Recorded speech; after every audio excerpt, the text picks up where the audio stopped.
Reading from Diodorus Siculus, Greek historian of 1st century BCE, he states, Osiris being coming to the borders of Ethiopia, raised high banks on either side of the river, lest in the time of his inundation it should overflow the country more than was convenient, and make it marshy and boggy, and made floodgates to let in the water by degrees as far as was necessary. Thence he passed through Arabia, bordering upon the Red Sea as far as to India, and the utmost coasts that were inhabited. He built likewise many cities in India, one of which he called Naza, willing to have a remembrance of that in Egypt where he was brought up. At this Naza in India he planted ivy, which grows the remains here only of all other places in India or the parts adjacent. He left likewise many other marks of his being in those parts, by which the latter inhabitants are induced to believe and do affirm that this God was born in India. Here is the documentation from the 1st century BCE, where the Greek historian is relating to us the information of this black god, Asa, who had educated even the Indian. And that god Asa became Krishna in the Indian realm. And you see that the Indians paint themselves black to remember the great god Asa. Krishna means black in Sanskrit. It means black. And this is where the Ethiopians who created the Hindu Kush civilization in that area came from, up out of the Nile. So we have to understand that all of these civilizations are given birth to by the Nile Valley Africans. You see right here where it says DNA traces Chinese back to Africa. They didn't say Mesopotamia. They didn't say Europe or the Americas. It says the Chinese trace their lineage back to Africa. What you're looking at is the step pyramid style of the Asian architecture. This is what you're looking at. So even the step pyramid African architecture even went into India. What you're looking at is the nappy-headed Buddhas that were nothing more than the representations of the black god Asa that had went into India and raised up the Indians, the black Indians over in that realm. And they put the woolly hair on his head, the thick and the broad nose, to give you the recognition of the Africans that was in that realm long before what you see, the straight-haired Indian of today. Here you see Buddha painted green, just like Asa sometimes is painted green to represent the vegetation, the life force that comes up out of the black earth to give our people the necessary nourishment. Here again, you're looking at the black African, Nile Valley Africans that had moved off into the realms of West Asia. And you can see all in their facial expression, the thick lip, the broad nose, and the woolly hair. These are the true founders of that nation which you call Hindu Kush or India. Here you're looking at Pakal, which is a king in the Americas, to show that the green was a representation of Asa. So Asa was even worshipped in the Americas. Again, to see the cornrow, woolly hair Buddhas that were worshipped. And Buddha and Krishna are only representations of the great black god Asa. Here you see the Nagas of India who paint themselves up as black as a remembrance of the great god Asa. Before there was the Nagas, you got to see that this knowledge came up out of the Nile Valley.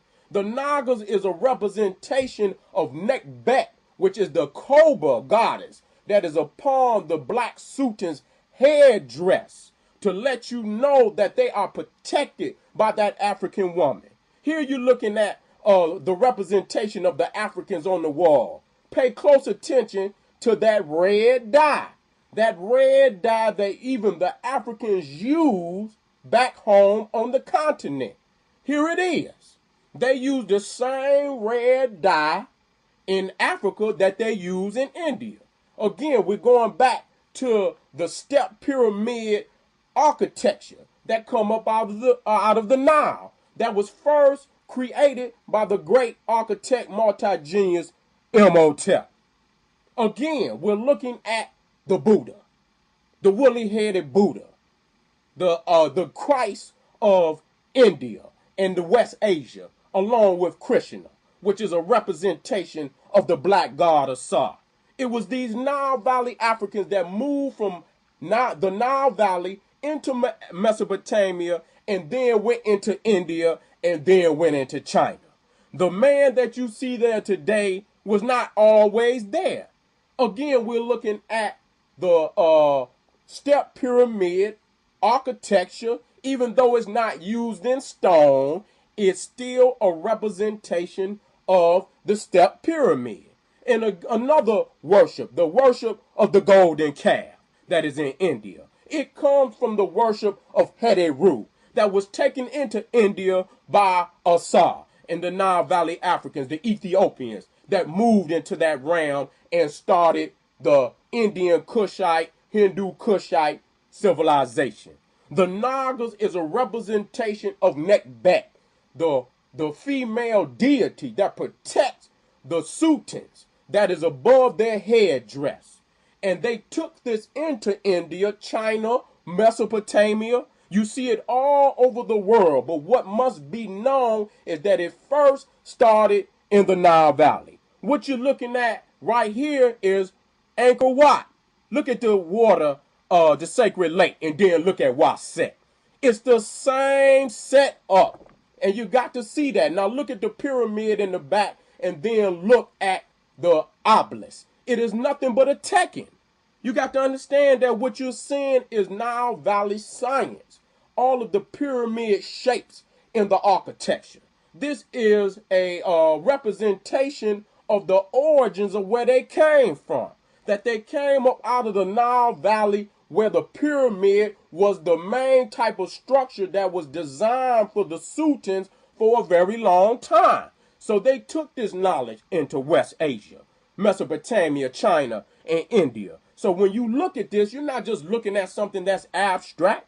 This is your history. But you got to trace it back to the Nile Valley. You got to always see it from the Grand Lodge and not the subordinate lodge.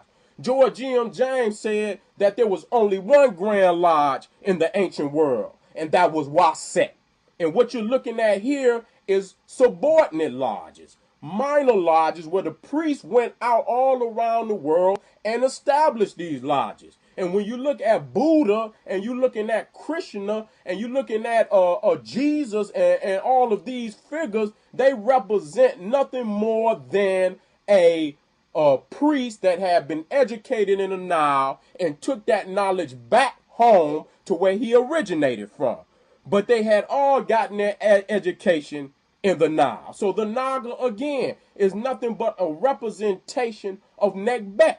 Even the mother, great mother, divine mother, mother and child that came up out of the Nile Valley as Aset and Horus. This even went into India and China. It is nothing but a representation of the great queen Aset and the holy virgin born son Heru.